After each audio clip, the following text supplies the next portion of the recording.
If the state assembly were to impeach the governor, articles of impeachment would then head to the state senate. But where does the process go from there? Deputy Senate Majority Leader Mike Gianaris joins us now. Senator, welcome back. Thanks for having me, Nick. So, first of all, has anyone floated to you or to the Senate Democratic Conference the potential of a deal in which Governor Cuomo pledges to not run for a fourth term next year, but avoid impeachment? No, and I don't think there would be any receptiveness to that kind of thing. That's been the rumor of the day. I know that they have not spoken to our leader or to me or to anyone officially on the Senate side, and I heard Speaker Heastie today say similar things about the Assembly, so it seems like a rumor of the day. If it was to be real and that was floated, it would not be received well, I can assure you of that. Are there votes now in the state Senate to remove Governor Cuomo? Well, listen, we are supposed to sit as an impartial impeachment court if it should come to that. So I don't want to prejudge anything until we hear all the evidence that might be presented to us. But what I can say is that there are already almost unanimously in the Senate the members calling for the governor's resignation. So that gives you a very good indication of how these charges against him are being viewed on the Senate side. I think we're up to 39 of the 43 Democratic senators, and I assume all of the Republicans would be in agreement. So the math is pretty strong. Process matters, obviously, in Albany, and as Deputy Majority Leader, you certainly know as the floor leader for the Democratic Conference that process matters. Are you concerned at all, though, that Governor Cuomo would try to challenge the impeachment process on procedural grounds in court and someone be able to stay in office during that time? Well, a couple of things I'd say about that, and both of them do not go well for the governor. I mean, first of all, the Assembly seems like they're being very meticulous about their process and certainly affording him every opportunity to defend himself. In the Senate, we are and have been looking at the rules as it relates to an impeachment court for many months, and we are talking to experts in the field to make sure we get it right. So I don't expect that there will be any grounds to challenge anything. Second of all, from a legal perspective, there is not a lot of room to challenge impeachments. It's vital to the separation of powers.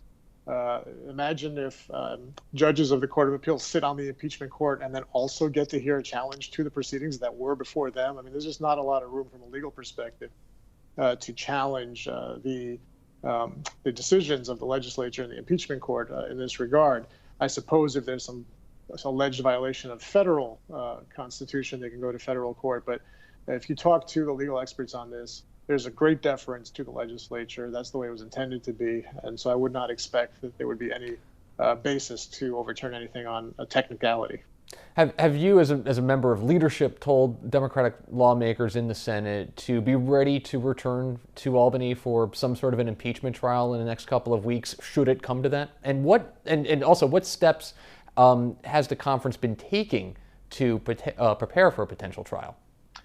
Well, we have internally, using our very well schooled counsel staff, been looking at the process that would be required of us for several months. We are also going to be talking to experts outside the Senate to make sure we're not missing anything and we get it right. So we will be ready if and when the time comes. In terms of the timing, I heard the Assembly's press conference today. I heard Chairman Levine and Speaker Heastie say that we're a couple of weeks out at minimum from impeachment articles being voted on in that House.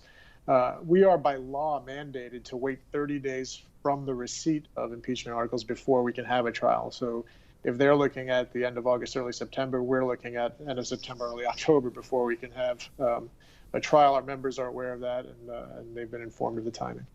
One question here that I've seen come up again and again in reporting on all of this is how, and granted, I know in politics, if you want a friend, buy a dog, and the governor has bought a dog, but it certainly seems that he does not have a lot of friends right now in Albany, in New York State politics, the political structure writ large, that he's really kind of dominated for the last 10 years, right? I mean, this isn't like a Donald Trump situation where you have the governor's own party loudly supporting him, even though he's facing a potential impeachment. What do you attribute to the fact that the governor is really not drawing a lot of support from Democrats at this point? I know the report was quite graphic and quite specific in the allegations that were deemed to be corroborated and credible.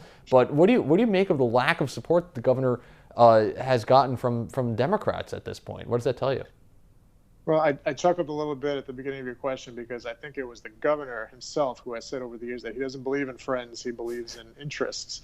And now we are seeing the consequences of that in real time because he doesn't have a tremendous amount of support or goodwill, certainly in the legislature, where he has been relatively abusive over the years. And certainly the Democrats in the Senate, that's a well-told story at this point.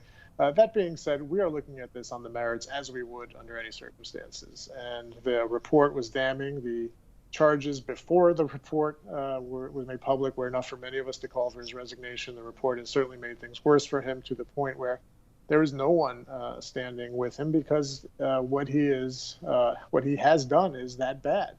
And what the courageous women who have come forward have done is make a case that he can no longer be allowed to govern, given the malfeasance he's engaged in, given his unethical behavior as leader of our state. If we have any standards at all, we cannot allow him to continue his government.